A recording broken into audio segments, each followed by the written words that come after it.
Fala, turma, estamos na nossa quarta aula da formação Departamento de Pessoal na Prática. E hoje eu vou apresentar para vocês retirada de Prolabore. O que é a retirada do Prolabore? Existe obrigatoriedade, valor estipulado para tirar o Prolabore? O MEI é obrigado a tirar o Prolabore? Como que faz uma folha de Prolabore na prática? Vou mostrar tudo isso para vocês. Vou compartilhar minha tela para que vocês possam ter acesso ao conteúdo da formação. O que é o Prolabore, né? O Prolabore, ele é o valor pago pela empresa pelo serviço desenvolvido a um sócio.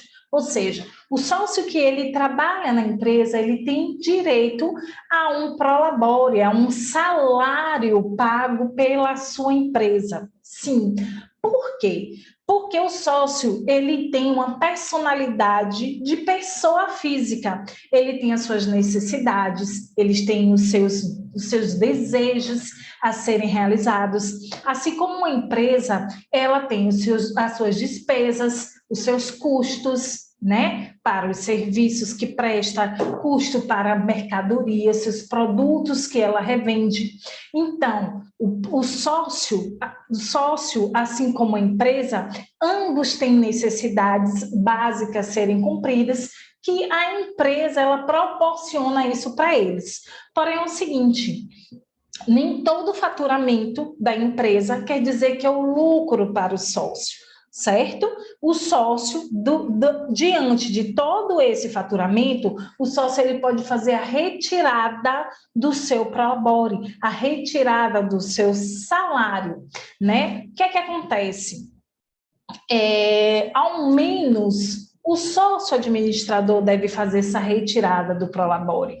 Por quê? É obrigatório fazer retirada de Prolabore? Toda empresa precisa fazer retirada?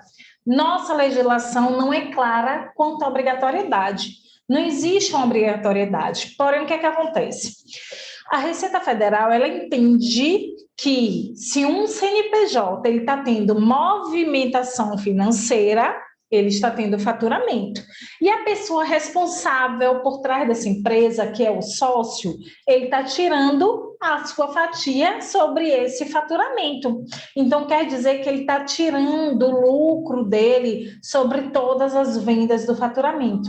Então, o que é que ela faz? A Receita Federal entende que, ao menos, o sócio administrador ele faça a retirada do Prolabore para as contribuições previdenciárias e de imposto de renda. Aquele sócio que já é aposentado, Mariana, pode fazer retirada do Prolabore?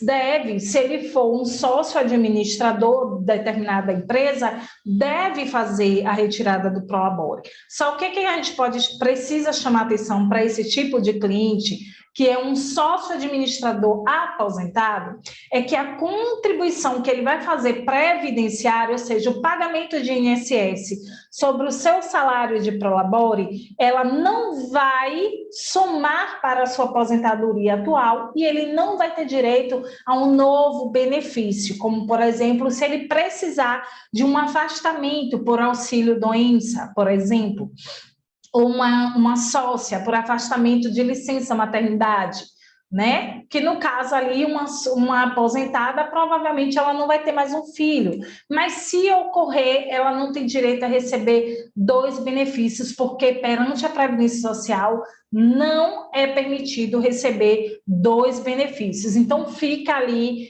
só apenas esses 2 pontos a serem chamados para o sócio que já é aposentado.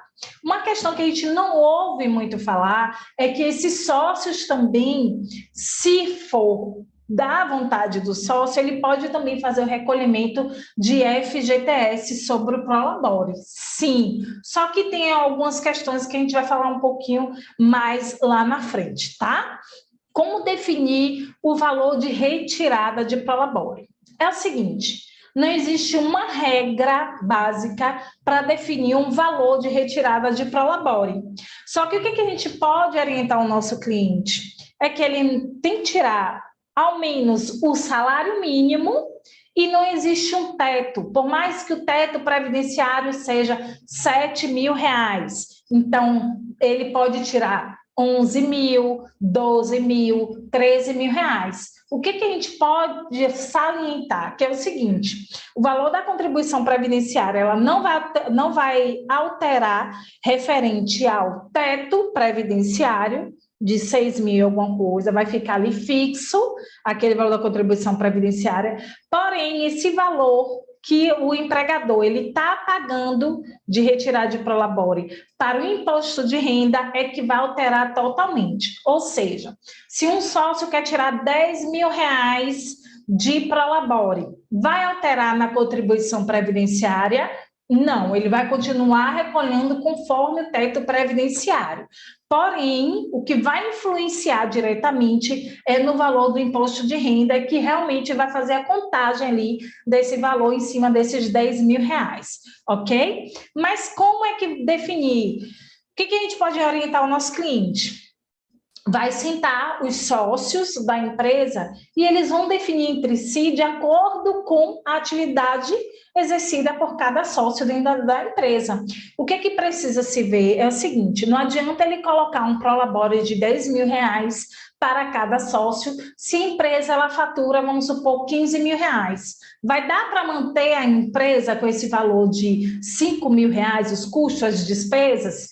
Tem que avaliar tudo isso aí, não pode também tirar aleatoriamente. Então, tem que avaliar ali como é que está sendo o faturamento dessa empresa, tem que olhar ali no extrato do banco, mas quem vai estipular esse valor é o próprio sócio, ou se ele quiser chegar junto ali com o profissional de contabilidade, né, o contador dele, junto com o pessoal do setor contábil, por exemplo, para analisar os dados financeiros da empresa dele, pode sim sentar ali e fazer essa definição de valor de retirada de prolabore, ok? MEI. O MEI está obrigado a fazer a retirada do prolabore?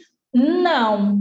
Porém, não custa nada aquele empresário que é microempreendedor fazer a retirada do seu prolabore a título de ter uma comprovação de renda, por exemplo, que muitos precisam de comprovante de renda, o recibo de prolabore vai servir para isso.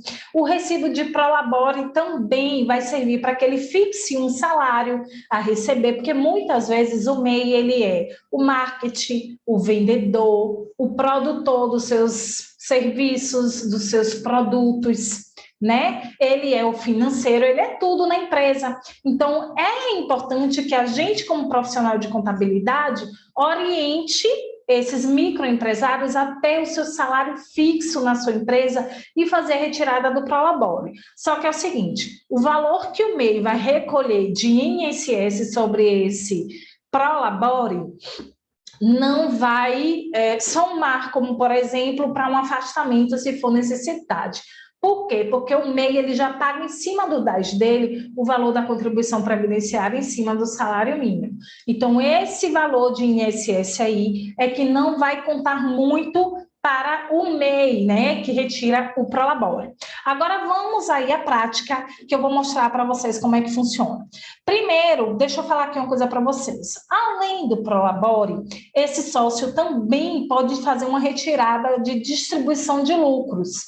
O distribuição de lucros, ela não tem incidência nenhuma para impostos, seja a contribuição previdenciária, seja o imposto de renda. Então, vamos supor, o sócio ele decide que não quer fazer, que a retirada do prolabore seja 3 mil reais, mas ele vai tirar um valor superior da sua empresa.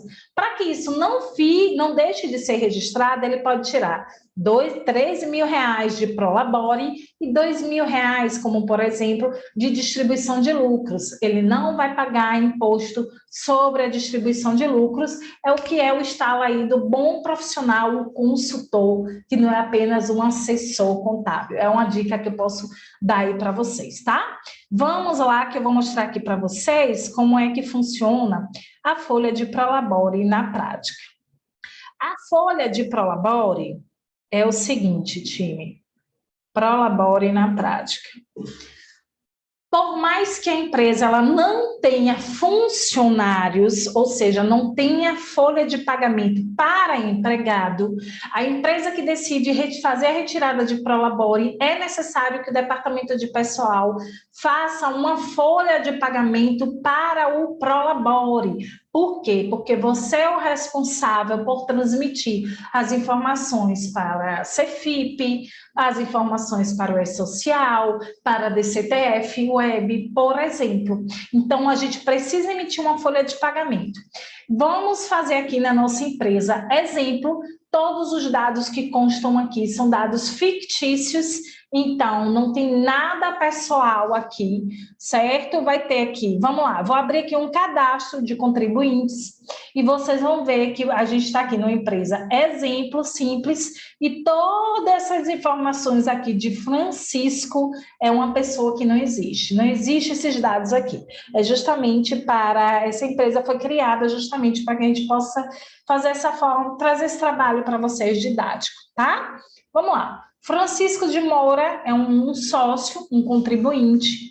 Você pode observar aqui, ó, que na categoria dele aqui, diretor não empregado e demais empresários sem FGTS. Valor do Prolabore, R$5.000. Ok, vamos pegar Francisco e vamos calcular esse Prolabore para Francisco. Mês 10 de 2022, contribuinte, vamos pegar aqui, contribuinte 5, Francisco. Calcular.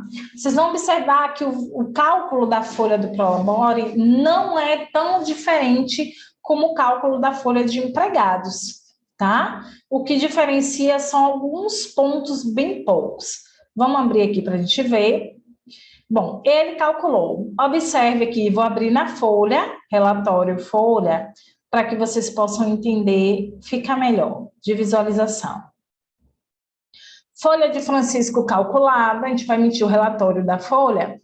Observe, ó, Francisco de Moura, competência 10 de 2022, empresa exemplo, nenhum dado aqui é real, todos os dados são fictícios. Prolabore dia, R$5.000 de Francisco, e INSS, deixa eu frisar para vocês, INSS sobre Prolabore é sempre 11%, pode ser R$1.212 salário mínimo. O teto para contribuição de percentual vai ser 11%. Pode ser R$6.000, 11%. Pode ser R$5.000, 11%, que a gente vai deduzir de contribuição previdenciária. Pode ser R$1.212 o salário mínimo, 11%. Então, INSS empregador, deixa eu ativar aqui a minha calculadora, 5.000, 11% vezes 11% vai dar R$550. E o que vai diferenciar aqui? O valor do imposto de renda, 22,5%, que é a alíquota, 365,12, ok? O total líquido que esse empresário vai receber da sua empresa vai ser R$4.084,88. Observe que, assim como na folha de pagamento de empregado, a folha de pagamento do Prolabore também continua a mesma coisa praticamente. Vamos lá. Total do INSS, R$550, vejam, e o valor do imposto de renda, tudo aqui. A folha, ela já traz para a gente esse relatório detalhado. Ok, Mariana, a gente vai imprimir essa folha, esse relatório, junto com o recibo, enviar para o cliente, assim como também as informações necessárias, como, por exemplo, transmitir o E-Social, emitir uma GFIP, são informações que eu não vou poder gerar aqui para vocês, porque além de ser um exemplo, uma empresa exemplo, lá o sistema da Caixa Econômica Federal, o E-Social, eu não vou conseguir ter acesso. Mas você, como profissional da área de DP, precisa transmitir essas informações para os órgãos competentes, tá? Deixa eu finalizar aqui, que a folha do Prolabore é basicamente isso aqui, uma folha super prática, rápida de fazer, que vocês vão ajudar muito o cliente de vocês, orientando a fazer a retirada do Prolabore, é super importante. Tá? Receita Federal, se pegar a empresa que não faz retirada de Prolabore, ela autua esse cliente no valor ali de uma multa de 500 a 200 reais, tá? Então, tem sim, a gente precisa orientar os nossos clientes a fazerem essa retirada de Prolabore, porque você é o contador responsável, é você quem orienta o seu cliente, tá? Registra por e-mail. Se o cliente optar por não fazer retirada do Prolabore, é de responsabilidade dele. A sua parte como contador, uma excelente consultora foi informar o teu cliente e lá na frente você não vai ter problema. Até porque até as empresas que são sem movimentação de empregado precisa transmitir as informações para o E-Social sem movimento, para a DCTF Web sem movimento, precisa fazer a transmissão da GFIP, da CFIP sem movimento. Então, a gente tem um trabalho aí, sim, de departamento pessoal, até para essas empresas que são sem movimento. E eu vou trazer todas essas informações numa próxima aula aqui para vocês, tá? Aproveito para falar com vocês o seguinte: acesse o meu Instagram, que eu sempre deixo muitas informações bacanas para vocês. Acompanhe o nosso dia a dia lá de contabilidade, da Martins Cerqueira Contabilidade. Se inscrevam aqui também no nosso canal, compartilhe esse vídeo aí para mais profissionais e deixem as suas dúvidas aqui embaixo nos comentários, que eu vou voltar aqui para responder para vocês, tá? Estão abertas também as nossas vagas para formação Potencializa Social. Se você quer conhecer mais um pouco a fundo sobre essa formação, quer sair ali do amadorismo e se tornar uma profissional que realmente conheça a ferramenta do E-Social, você que é uma profissional do DP, você precisa entender como é que funciona a ferramenta, acessa lá, o link está na bio do meu Instagram, tá? Aguardo vocês na próxima aula, time. Um beijo.